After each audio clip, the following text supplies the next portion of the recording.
नमस्कार नमस्कार शर्मा जी। जी अरे भाई, आप हमारा ध्यान रखते रहिए, हम आपका ध्यान रखेंगे। हाँ, अरे आपका काम हो जाएगा, चिंता ना करिए, आप हमारा ध्यान रखते रहिए।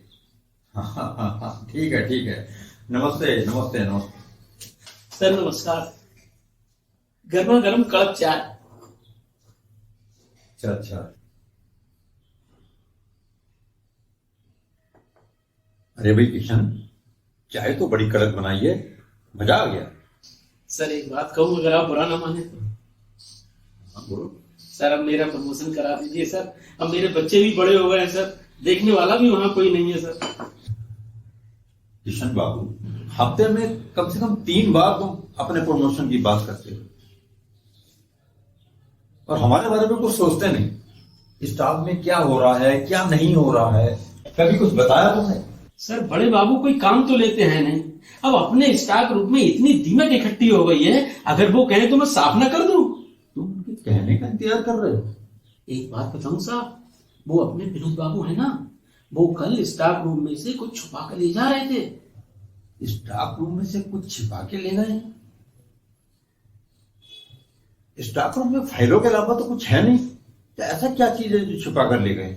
मगर मैंने देखा था कल वो ले जा रहे थे कुछ छुपा कर। ठीक है, तुम विनोद बाबू को भेजो, मैं देखता हूँ।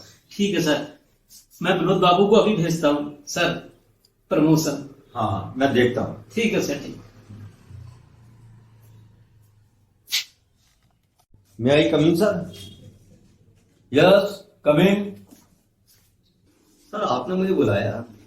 हाँ विनोद बाबू, हमें इंफॉर्मेशन मिली है कि कल आप स्टाफ रूम से कुछ छुपा कर ले गए। ऐसा तो कुछ नहीं है, बताते हुए सर शर्म आ रही है मुझे तो सर। बताते हुए शर्म लग रही है? ऐसी कौन सी चीज है विनोद बाबू जो ले जाते हुए तो आपको शर्म नहीं आई और बताते हुए शर्म लग रही?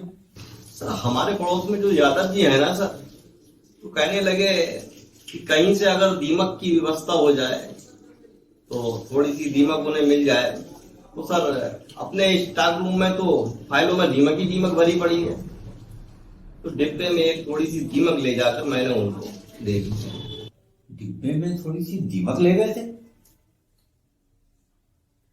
भाई जी, ये आपके यादव जी करते क्या हैं? सर ये यादव जी जो है ना, ये विद्युत विभाग में स्टाफ रूम के इंचार्ज हैं सर। तभी उन्हें दीमक की जरूरत पेश आई। ठीक है, अब आप जाएं और ध्यान रखें आगे से ऑफिस से बगैर परमिशन के कोई चीज लेकर ना जाए।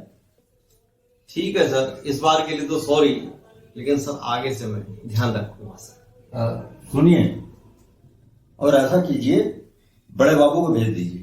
ठीक है सर।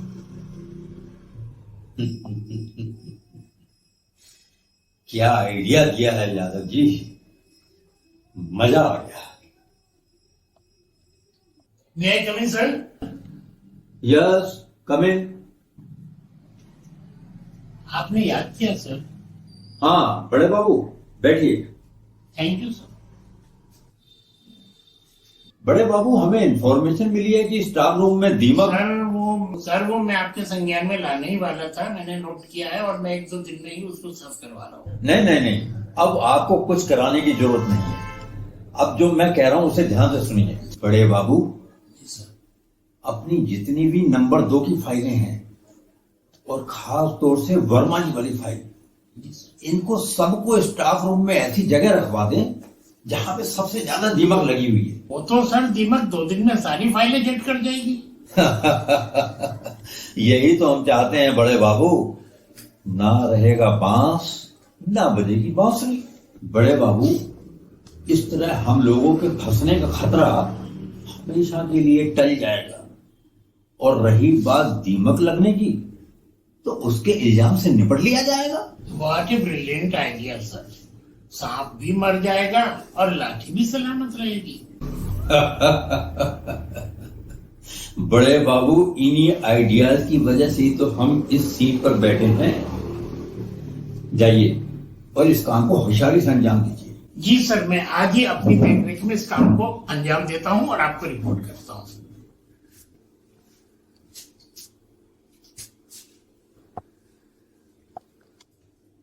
सर, हाँ, कैसे आए? ये वर्मा जी रोज रोज मुंह उठाए चले आते हैं, लौटा दो इस बारे में। नहीं नहीं, बुला लो उनको, आने दो। ठीक है सर, मैं भेजता हूँ फिर। ठीक। अच्छा सर। नमस्कार सर। आइए आइए वर्मा जी, बैठिए।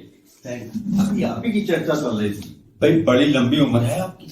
अरे सर जी, सारी जिंदगी तो आपके हाथ में है, पर सारी फाइल का क्या रहा? परेशान ना हो वर्मा जी, अरे कुछ हमारी भी तो सेवा कीजिए। तुसी हुक्म तो करो सरकार। वर्मा जी, आप तो जानते ही हैं, हमारा एक ही बेटा है। वो कई दिनों से रट लगाए हुए है कि वर्मा अंकल से कह के एक क्लासिक मॉडल की बुलेट दिलवा दीजिए। बस इतनी छोटी सी बात, साड़ी फाइल तो टिकन लगो, असि तोड़े दरवाजे के बुलेट लगवा देंगे।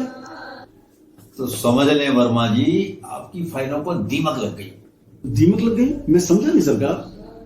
दरअसल बात यह है वर्मा जी कि हमारे स्टाफ रूम में दीमक लग गई है, और आज हमने आपकी और आप जैसी सारी फाइलों को स्टाफ रूम में ट्रांसफर कर दिया है।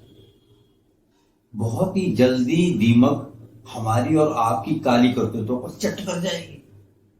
कैसा लगा आइडिया? एक्सीलेंट। इस तरह हमारे देश की कुर्सियों पर बैठी ये भ्रष्टाचार की दीमक आज हमारे समाज, हमारे देश की व्यवस्था और राजनीति को धीरे धीरे चाट रही है।